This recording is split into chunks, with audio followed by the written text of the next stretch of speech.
Assalamualaikum warahmatullahi wabarakatuh. Alhamdulillahi rabbil alamin.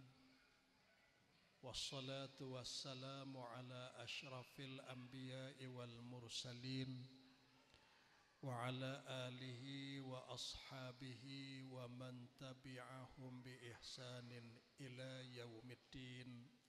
Amma ba'du. Yang berhormat Ustaz Muhammad Azam Abdul Samad, Ketua Penerangan PAS Negeri Kedah, selaku pengurusi majlis pada malam ini, yang kita raikan sahibus samahah Tuan Guru Datuk Haji Hashim Jasin, Al-Mursyidul Am Parti Islam se-Malaysia PAS, yang kita nantikan kehadiran, insya-Allah akan bersama dengan kita yang amat berhormat Datuk Seri Haji Muhammad Sanusi Maknor, Ketua Pengarah Pilihan Raya PAS Pusat juga Pilihan Raya Perikatan Nasional, yang juga Menteri Besar Negeri Kedah Darul Aman yang sangat terkenal lah ni pasal duk bertempur dengan PMX. Yang dikasihi Ketua-Ketua Dewan Ulama Pemuda dan Muslimat, ahli-ahli Badan Perhubungan PAS Negeri, ahli-ahli yang berhormat Parlimen dan adu-adun, ashabul fadilah, tuan-tuan guru pondok, alim ulama, tuan-tuan pimpinan masyarakat, pimpinan PAS di semua peringkat, tuan-tuan muslimin dan muslimat, hadirin dan hadirat yang dirahmati Allah. Pertamanya kita bersyukur kepada Allah Subhanahu wa taala dengan limpah kurnia-Nya. Malam ini kita masih diberi peluang untuk sama-sama menghidupkan malam-malam Ramadan. Man qama Ramadana imanan wa ihtisaban ghufira lahu ma taqaddama min dhanbih.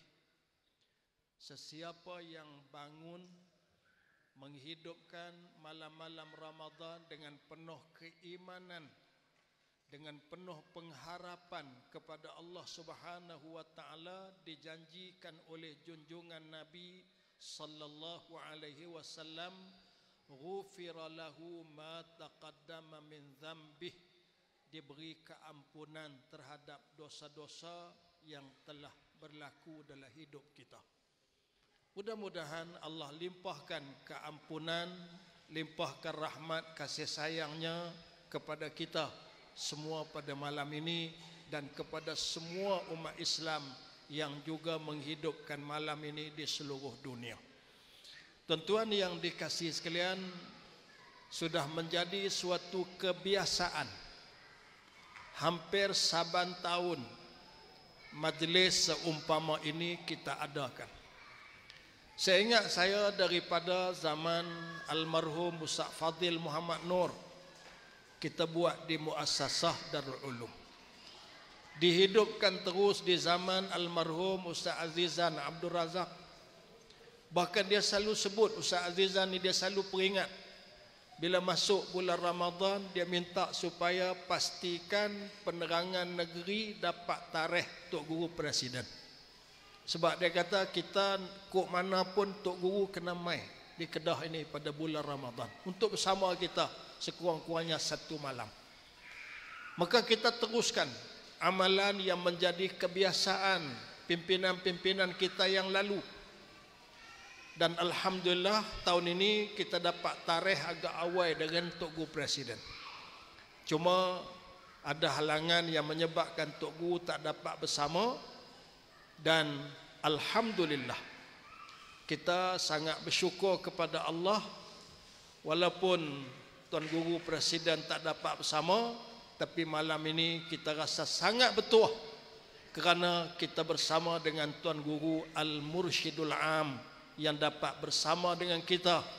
Dan malam ini malam yang ke-11. Tadi Tok Guru cerita waktu dalam perjumpaan dengan alim ulama, Tok Guru Mursyidul Am ni dengan usia 80 tahun lebih, tapi tiap-tiap malam bergerak dari satu masjid ke satu surau, satu markas untuk solat tarawih menghidupkan malam. Dan malam ni Allah takdirkan berada di Dewan Datuk Haji Fadil Muhammad Nur, Komplek PAS Kedah, malam yang ke-11. Jadi hebatlah Tok Guru kita ni.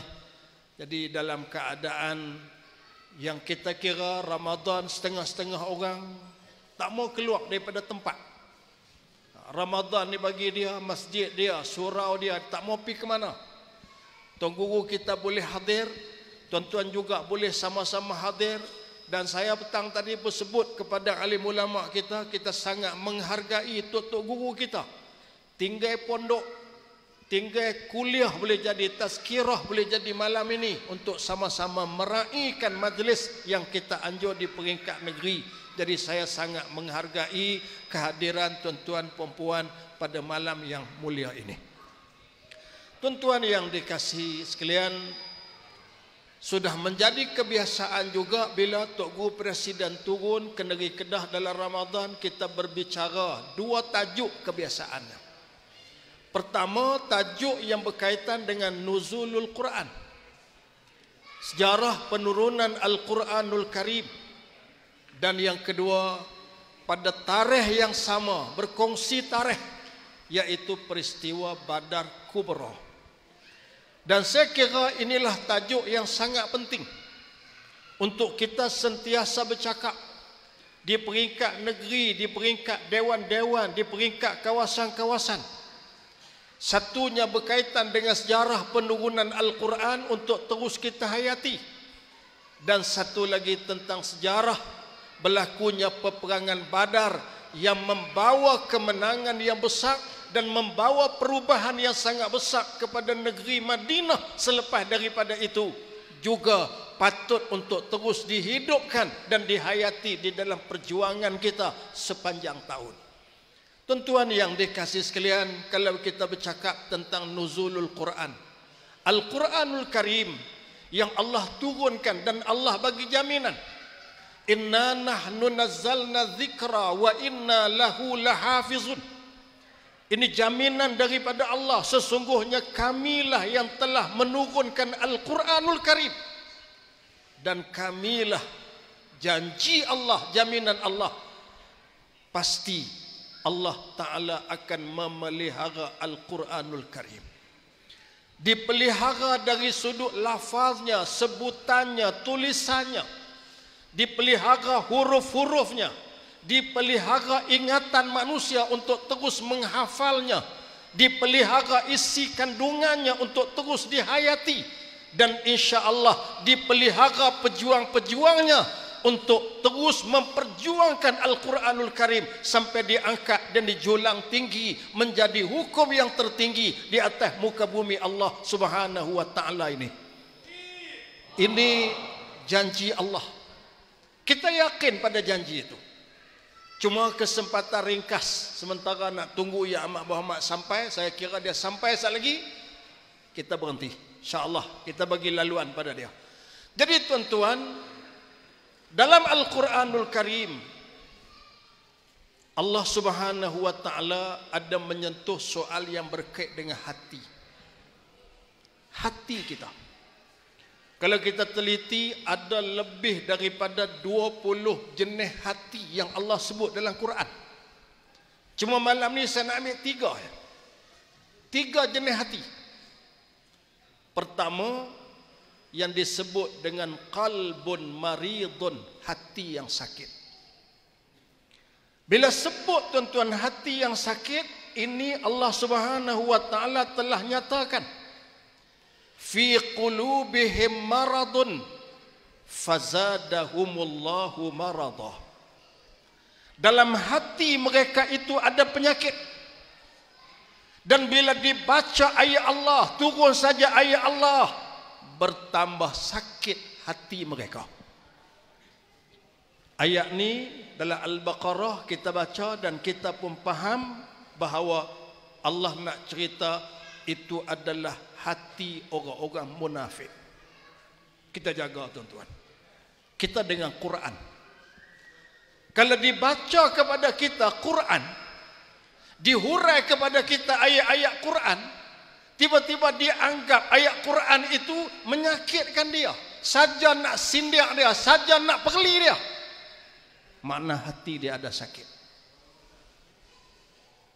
Ini yang kita duk bimbang ni. Pasal ahli-ahli parlimen kita kadang-kadang baca ayat Quran dalam parlimen. Dia kata baca ayat Quran tapi nak perli dia apa? Ada orang hak berasa kita baca ayat Quran macam nak sindir dia. Ada kata baca ayat Quran saja tapi duduk bersama dengan perasuah-perasuah, mempertahankan perasuah. Padahal kita baca ayat Quran bukan nak sindir siapa-siapa. Kita nak jadikan ayat Quran sebagai panduan. Itu tujuan kita. Sebab Quran bukan untuk kita saja, untuk semua manusia. Jadi kita baca ayat Quran tak kira di mana. Ada orang tuan-tuan bila kita baca ayat Quran, dia kata ni bukan tempat dia. Tempat dia atas mimbar. Orang ada penyakit dalam hati. Ini Allah Ta'ala sudah nyatakan fi qulubihim maradun. Dia panggil qalbun maridun, manusia yang memiliki hati yang sakit. Yang kedua, qalbun qasiyatun, hati keras. Juga Allah sebut dalam Quran, thumma qasat qulubukum min ba'di dhalik fahiya kal hijarah. Kemudian telah keraslah hati kamu. Kamu yang Allah Ta'ala maksudkan di situ ialah Bani Israel. Bani Israel satu kelompok yang berdepan dengan Nabi Allah Musa alaihi salam, tak beriman dengan Taurat, tolak kerasulan Nabi Musa, tolak kerasulan Nabi Allah Harun alaihi salam. Lepas pada tu bila dibaca ayat-ayat Allah kepada mereka, mereka tolak sampai Allah tunjuk bukti depan mata, pun mereka tolak. Contoh apa bukti yang berlaku depan mata Bani Israel? Mereka ni tak percaya kepada hari kebangkitan. Tak percaya lepas mati hidup semula. Tak percaya. Allah takdirkan berlaku apa yang diceritakan dalam Al-Baqarah. Satu orang kaya di kalangan mereka dibunuh. Kisah ni dalam Al-Baqarah. Lepas tu mayat diletakkan di satu kampung. Esok hari timbul perbalahan. Siapa bunuh? Orang kampung tuduh orang sebelah sana. Orang sebelah sana tuduh orang sebelah sini. Bila berlaku pergaduhan ini sampai nak mencetus peperangan, ngadak Nabi Musa. Dia terdesak, dia cari Nabi Musa juga. Bila cari Nabi Musa berdoa kepada Allah, bagi tahu Allah perintah kena sembelih lembu. Kita baca dalam Al-Baqarah, Bani Israel kata apa kepada Nabi Allah Musa alaihi salam? Kamu jangan buat main dengan kami. Kami nak selesai masalah orang kena bunuh. Yang duduk sebelah lembu kok mana? Tuan-tuan boleh baca. Tuan Guru Panjang Aizuddin, tahu mana? Ya, sila panjang. Mai. Tok Guru jelah. Sila. Tuan-tuan yang dirahmati Allah, akhir kisahnya sembelihlah macam mana yang diperintahkan, sekop lembu. Bila sembelih lembu ni, ambil satu bahagian daripada anggota lembu. Macam-macam riwayat lah kita baca. Ada kata ekor, ada kata lidah. Dia boleh cerita ekor lidah, dia duk kira sup ekor pula dah. Kadang-kadang dia kona pikuk tu. Tu yang menyebabkan setengah dia tahan lidah dengan ekor tu sedap banyak tu. Buat sup. Kita tak mau tuan-tuan, tak bicara yang tu. Quran tidak fokus tentu. Yang difokuskan, ambil satu bahagian daripada anggota lembu, dipukul pada mayat. Mayat hidup. Kembali hidup. Dengan hidupnya kembali mayat yang sudah mati memberi isyarat, ini kekuasaan Allah menghidupkan orang yang sudah mati. Depan mata. Boleh disaksikan oleh Bani Israel. Hak mereka tak percaya, yang selama ni mereka tolak, yang selama ni mereka kata Nabi Musa bohong, sekarang depan mata kepala mereka. Macam mana boleh orang yang sudah mati meninggal, yang sudah mati boleh hidup kembali? Jadi dia ceritalah selepas itu siapa bunuh dia, rupanya ada kaitan dengan orang yang dekat dengan dia, kerana soal perebutan harta kekayaan. Jadi bila berlaku kepada Bani Israel satu mayat hidup kembali depan mata kepala mereka, di sini Allah Ta'ala nak bagi pengajaran. Real berlaku depan mata. Kamu nak percaya atau tidak? Tak mau percaya juga. Engkar juga kebenaran ayat Allah. Engkar juga kerasulan Nabi Allah Musa. Inilah yang Allah akhirnya isytiharkan. Thumma qasat qulubukum min ba'di dhalik. Kemudian kerahlah hati kamu selepas daripada kamu menyaksikan apa yang berlaku depan mata kepala kamu. Dah tengok dah, tak boleh terima juga. Tak boleh nak beriman juga. Maka Allah Ta'ala mengatakan, fahiyakal hijarah, hati yang kerah itu diumpamakan seperti batu pecah. Tuan-tuan, ini juga hati yang terpaksa kita hadapi. Hak tadi hadapi hati yang sakit. Kita nak kena hadapi juga hati manusia yang kerah. Tak boleh nak berbicara apa. Bercakap soal agama, bercakap soal hukum, bercakap soal akhirat, bercakap soal dosa pahala, bercakap soal perkara yang berkait dengan syurga neraka, dianggap ini semua tidak penting. Bahkan bila bercakap soal redha murka Allah Subhanahu wa taala, mereka tolak awal-awal. Hidup tak perlu kepada agama. Hidup ni hanya bercakap ekonomi, hanya bercakap soal makan minum. Itu saja kehidupan. Agama tak perlu. Maka tuan-tuan, kita nak kena hadapi manusia-manusia yang pelbagai ini. Ada manusia yang hatinya sakit, ada manusia yang hatinya kerah ibarat batu tadi. Kemudian hati yang ketiga, Allah Subhanahu wa taala nyatakan, yauma la yanfa'u malu wala banun illa man atallaha biqalbin salim. Yang disebut dengan qalbun salimun, hati yang sejahtera. Allah Subhanahu wa taala pada ayat itu menceritakan bagaimana hari manusia balik menghadap Tuhan, hari itu tidak memberi manfaat oleh harta yang manusia bawa. Tak bagi manfaat pada hari itu dengan anak pinak yang dibawa. Kalaulah tujuan bawa harta itu untuk tebus dosa kesalahan, bawa anak beranak, angkat geng pada hari itu untuk selamatkan diri, Tuhan kata dah tak bagi manfaat.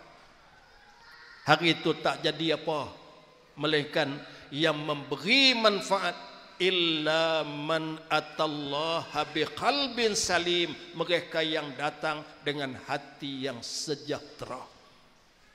Apa benda hak kita nak kena sejahterakan hati? Pertama tuan-tuan, ialah mensejahterakan hati daripada syirik kepada Allah Subhanahu wa taala. Hak ni tugas besar. Alhamdulillah, kita terima kasih banyak pada alim ulama, tok-tok guru kita ada buat kerja ni. Buka pondok, kitab pertama dibuka, kitab tauhid. Almarhum Tuan Guru Haji Saleh, kita pergi ziarah dia bila pun bawa anak-anak muda pergi ziarah, Tok Guru bagi nasihat sikit. Tok Guru akan pesan, mengaji tauhid kenal Tuhan. Hak tu pesanan Tok Guru, kenal Tuhan. Tok Guru Haji Saleh ni almarhum, bak kenal Tuhan ni memang dia bagi penekanan sungguh. Kita pergi ziarah, dia duk kira kenal Tuhan, sampai orang nak main motong getah dia pun dia kira Tuhan. Tok Guru cerita orang nak main minta upah motong getah. Tok Guru tanya, sembahyang tak?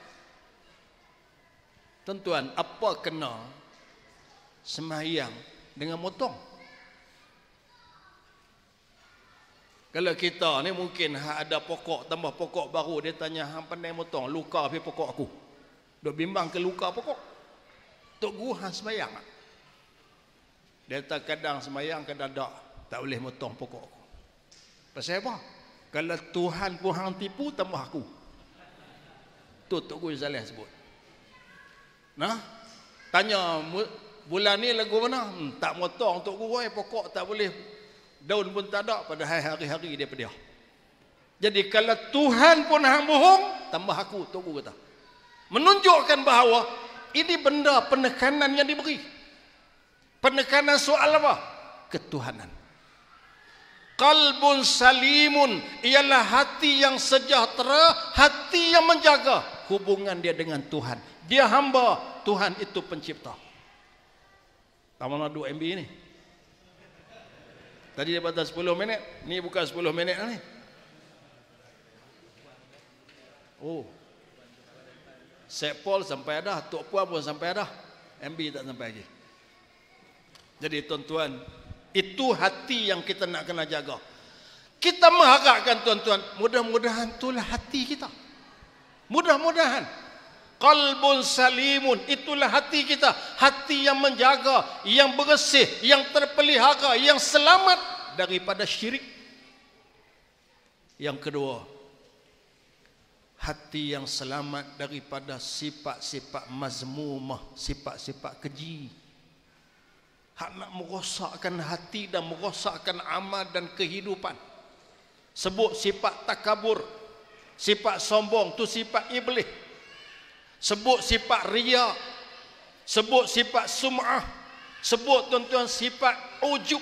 Ni sifat-sifat yang berada di dalam hati yang perlu untuk dibersihkan. Qalbun salimun, hati yang sejahtera, hati yang bersih daripada sifat-sifat keji. Ini bukan mudah. Bukan mudah tuan-tuan untuk kita nak bersihkan, proses membersihkan hati, membersihkan diri daripada sifat-sifat mazmumah. Satu proses yang mengambil masa yang lama, memerlukan bimbingan guru. Sekali lagi, saya nak ucap terima kasih pada alim ulama, tok-tok guru kita. Mereka lah yang membimbing hati-hati kita. Tok-tok guru yang menjadi guru-guru yang mursyid, dia boleh kenal anak murid dia ada masalah apa.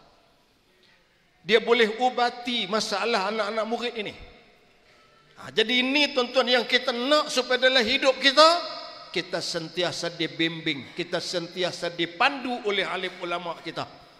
Sebab tu kita sangat menghargai dan kita rasa cukup bertuah berada di dalam negeri Kedah Darul Aman yang kita ada ramai alim ulama, kita ada banyak pondok-pondok di seluruh negeri, dan mereka alim ulama ini terus membimbing kita. Mudah-mudahan dengan bimbingan asuhan daripada alim ulama membawa kita dalam menguruskan kehidupan di atas muka bumi, dalam soal mengurus negeri, dalam soal mengurus masyarakat, dalam soal mengurus rumah tangga, dalam soal mengurus ekonomi, dalam soal mengurus politik, semuanya sebagaimana yang dikehendaki oleh Allah Subhanahu wa taala. Tuan-tuan yang dikasihi sekalian, saya kira itulah di antara benda yang nak disampaikan untuk memberi laluan kepada pimpinan-pimpinan kita yang lain. Saya ingat mungkin yang Amat Muhammad tak masuk ni pasal dia dengar suara duk ceramah lagi. Sengap tu dia masuk insya-Allah. Jadi sekadar tu, terima kasih sekali lagi pada semua. Penghargaan kepada Ya Muhammad Ustaz Salim Mahmud yang memimpin kita malam ini, menjadi imam, memimpin kita alhamdulillah. Jadi saya kira lengkap sempurna daripada pagi sampai ke malam ini, dan insya-Allah kita akan bersama sampailah Al-Mursyidul Am menghentikan ucapannya pada malam ni. Kalau Tok Guru cakap sampai pukul 12, 12 lah kita. Kalau Tok Guru cakap sampai pukul 1, pukul 1 lah kita. Kalau tu kita maka sok tani. Sok tanilah kita tuan-tuan. InsyaAllah kita bersama dengan Tuan Guru Al-Mursyidul Am sampai tamat majlis nanti. Terima kasih pada semua. Salah silap mohon banyak kemaafan. Assalamualaikum warahmatullahi wabarakatuh. Takbir.